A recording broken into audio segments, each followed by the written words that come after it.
I'm in my early 50s, yeah? I retired from my job that I had for 23 years in Toronto, and I came to Africa in my early 50s. If you're in your 50s and you have not figured it out as yet, then I don't know, when will you figure it out?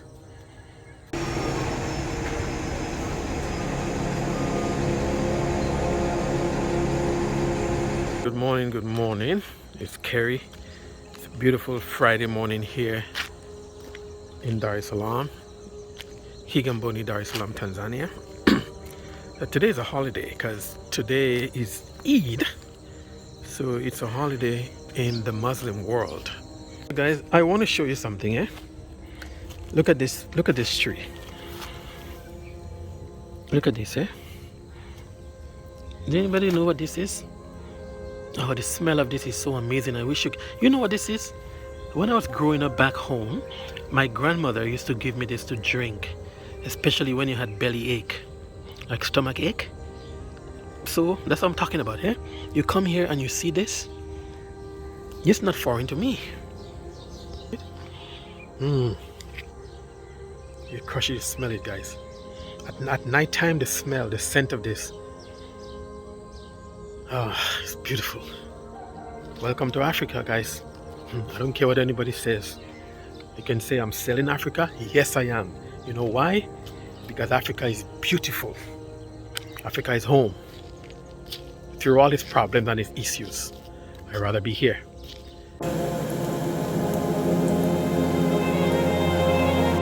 And you know, guys, Africa has challenges, like I said, and I'll be naive to think otherwise, eh? Africa have challenges, right? But those of us who are from the Caribbean, guys, it is easier for us to assimilate here. Because there are certain things here that we know already. We go to the market, we see food that we know, the yams, the sweet potatoes, the cassava, the green peas, go-go beans that you guys call it back in Jamaica, the red beans. Guys, this stuff is here. These are things that we know, right? So it's not hard for us to adjust here easier. It's going to be easier for us to adjust here than, say, like a black American who has never been to the continent and who are not exposed to certain things, right? When we see oranges and it's green, then we know, okay, that's the type of oranges that we are accustomed to, right? When you bite into a watermelon and the watermelon is packed with seeds, yeah. When you get a grapes and you eat the grapes and it has seeds, and you eat you see like soursop and you see like sweet sop, you see all those things, guys. These are things that we are used to. These are things that we know. So it's easier for someone from the Caribbean or someone who has a Caribbean background to fit into Africa. I mean, don't get me wrong, there are challenges. Yeah, there are challenges, guys. But every day when you wake up and you can come aside early morning like this and you can see your reflection, it's a wonderful thing. It's a wonderful feeling, guys. For me, many have come to Africa, many have left Africa, and many have stayed because they decided that I'm going to stay, I'm going to stick it out, and I'm going to make something of it here.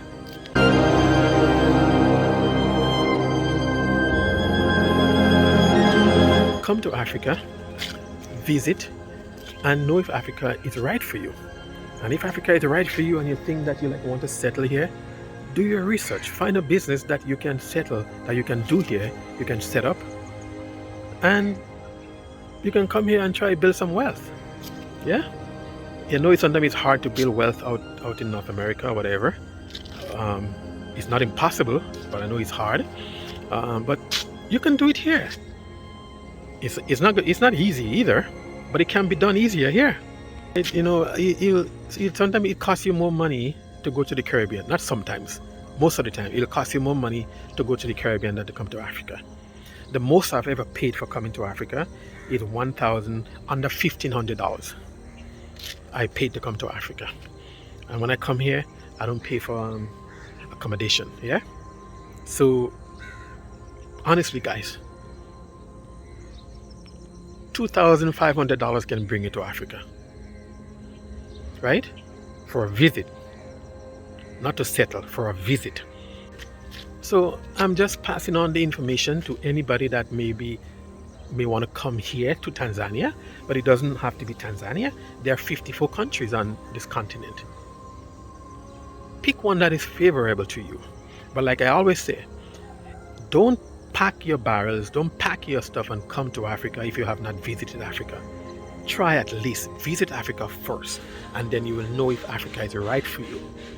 Get a feel of Africa. Do your research. Find a country that you think, that might be suitable to you, and go there, visit there, guys.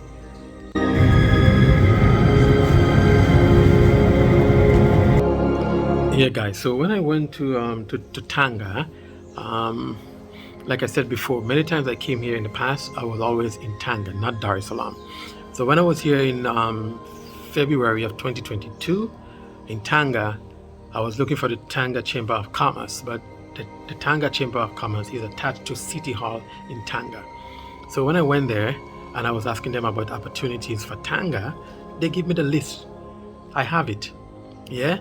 And one of the investment on the list they talk about was milk, right? And they said if you come and you can set up, a pasteurization factory, whereby you can, pasteurize milk, or you get into like cattle farming, yeah, milk. So if you get the pasteurization machine from India or China or whatever, unfortunately we have to source it from there because you don't have it here. So we have to source it from there. Every country buys stuff from China. So when people talk about China, yeah, we have to buy from China because the world buys from China. This is how it is right now. So if you can buy the pasteurization machine from China and you can come here and you can set up a little pasteurization thing where you can, pasteurize milk, package the milk really nice and sell it. They need that in Tanga. They need milling machine for maize. Guys, these are things that I know, that I got into, that I research. There are other regions of this country. Tanga is 7 hours away from here. Tanga needs, they deal with a lot of grains, maize. Someone talk about machine, to grind maize, right? Tanga needs dairy, right? I went to the City Hall there in Tanga and I spoke to them. They need someone to come and invest in dairy, either cattle. Right now they told me Tanga has I think it was 2,400 cattle there. They need milk. And somebody asked me about $5,000 investment here, right? And I told them about ice. Do you know that Monza does not have proper facility to store the fish? So if you come here and you want to set up a cold storage room, like freezers, right, in Mwanza, that when the fisherman comes in, they can store the fish there. You can even buy the fish from the fishermen and export it to neighboring countries that do not have access to the lake, because there are a lot of landlocked countries here. They don't have access to certain things. You can export fish to them. Right, guys? So when you think about winning, that's how we're going to win. Take what we learn from there, bring it here, implement it, and beat them at their own game. Yeah. So when I hear of Black American farmers suffering over there and begging for subsidies, why? Come to Africa, man. Come with a plan. Show the government what you can do, because farming is the way to go, guys. If you invest in farming, yeah, and you can beat them at their own game. They need farmers here that can do things the right way.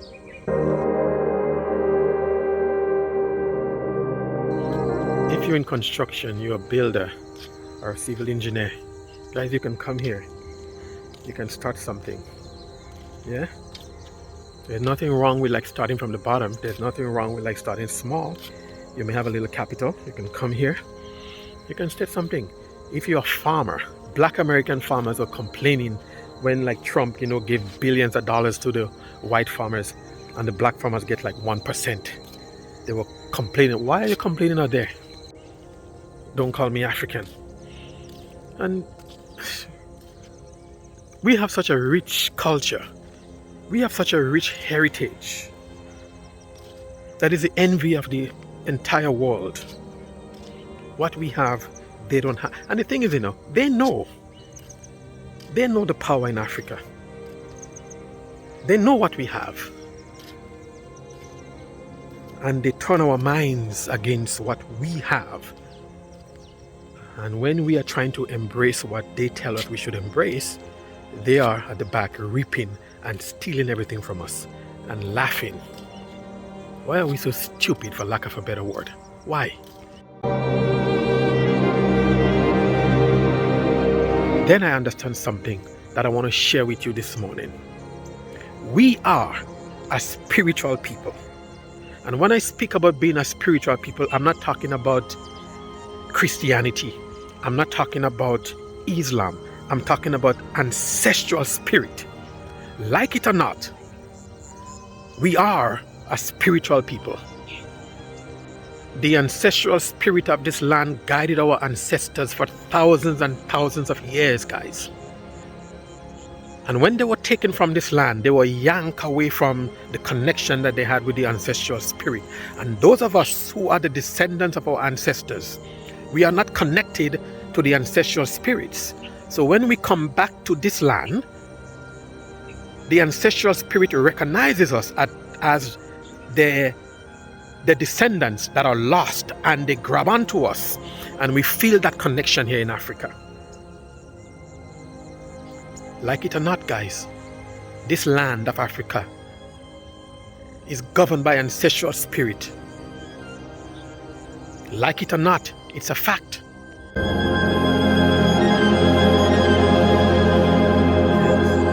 So guys, the moment I came to Africa and I made the connection with the ancestral spirit that governed this land, who recognizes me and attach themselves to me, there was no place else I had to be but here. I was born in the Caribbean, but I don't belong there. This is not our home. My ancestors were taken there by force, and because of that force I was born there. But I'm African. I do not have any connection to Grenada at all. No attachment. I shouldn't say connection because I do have family there. But I do not have no attachment to Grenada at all. This is where I need to be. This is where I have to be. And this is where I'm going to be. And like I've said before, my bones when I die will be buried in the land of Africa. Even if I go back to Toronto for visitation, or wherever I am in the world for visitation, and I die, my bones have to be carried back to this land and buried here. I must honor my ancestors that way. It is my responsibility, I believe, to do that.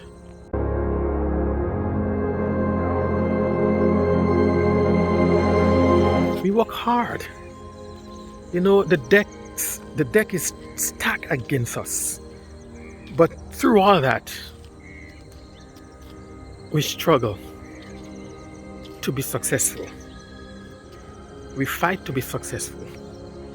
Through all the obstacles that are placed before us, we struggle to make it, eh?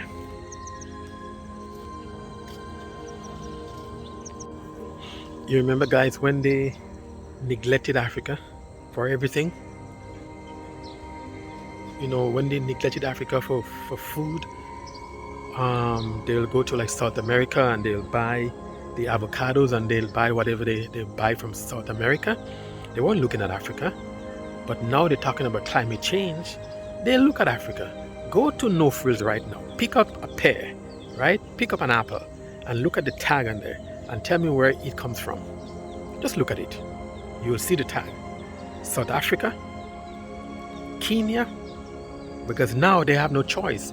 They have to come to Africa now because they're talking about climate change, how it affects South America. Well, let's not talk about America. So where are they looking now to able to feed them? Africa. Yes, guys, they have no choice. So if you can come here and you can set up, you know, nice. There's a guy in Uganda. I mean in Rwanda. He's from Detroit. I saw him on the like one of the YouTube channels there. This guy was doing very well. according to him, from Detroit.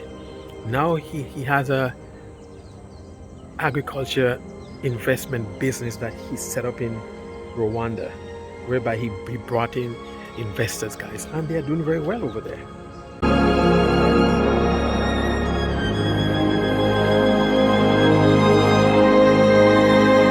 Why are we afraid to embrace our Africanness? Why are we afraid to embrace our heritage? Why are we scared? We shouldn't be scared. The Chinese are not scared of their ancestry. The Japanese, the Indians, they're not. They're proud of it. But somehow when it comes to us, we don't want to. I'm not African. Well, for me, guys, I choose to embrace being African, and I love it. I'm getting into it every day. I feel good about it. I feel wonderful about it. And I'm enjoying it. Now, we talk about opportunities here in Africa. There is opportunities here in Africa. But I know that not everyone will come to Africa. Africa is not for everyone. But guys, we can build something here in Africa if you so desire. You can come here and you can build. I'm in my early 50s, yeah? I retired from my job that I had for 23 years in Toronto. And I came to Africa in my early 50s. If you're in your 50s and you have not figured it out as yet, then I don't know, when will you figure it out? Yeah?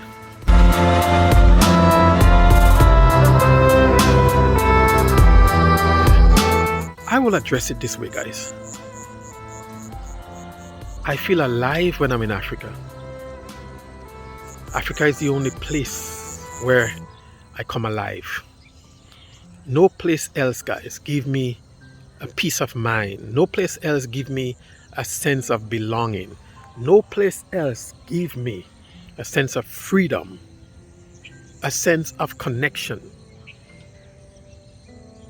I can breathe. Simple as that. I can breathe here. I'm connected here. Yeah, they did not give up their African citizenship.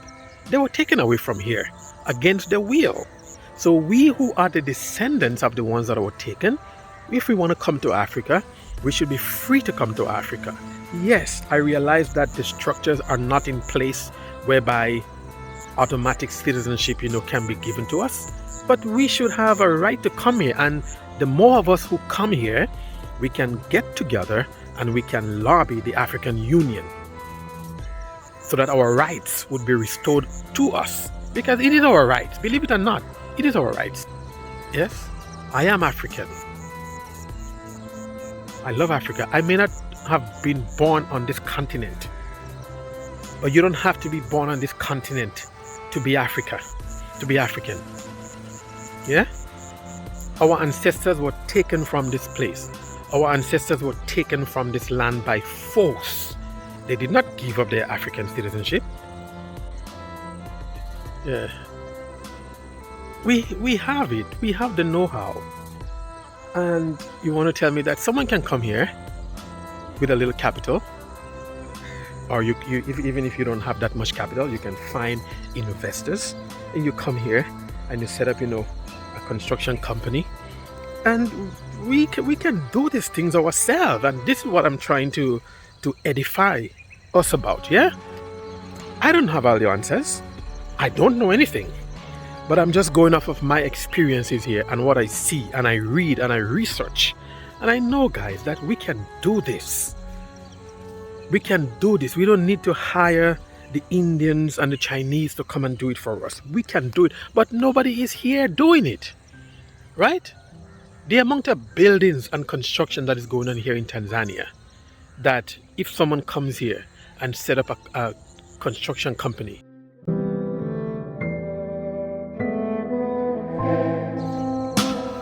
right, guys, there are a lot of projects going on here in Tanzania. There are a lot of projects going on in Kenya. And you know what? Like, Chinese companies are being awarded multi-million-dollar contracts here to build infrastructure. Don't we have black engineers in America, in England, in Canada? I personally know black Africans in Toronto who are engineer, civil engineer. I responded like, no one is here to save Africa. Africa does not need saving from anybody, from me or from anybody else. Africa has enough to take care of itself.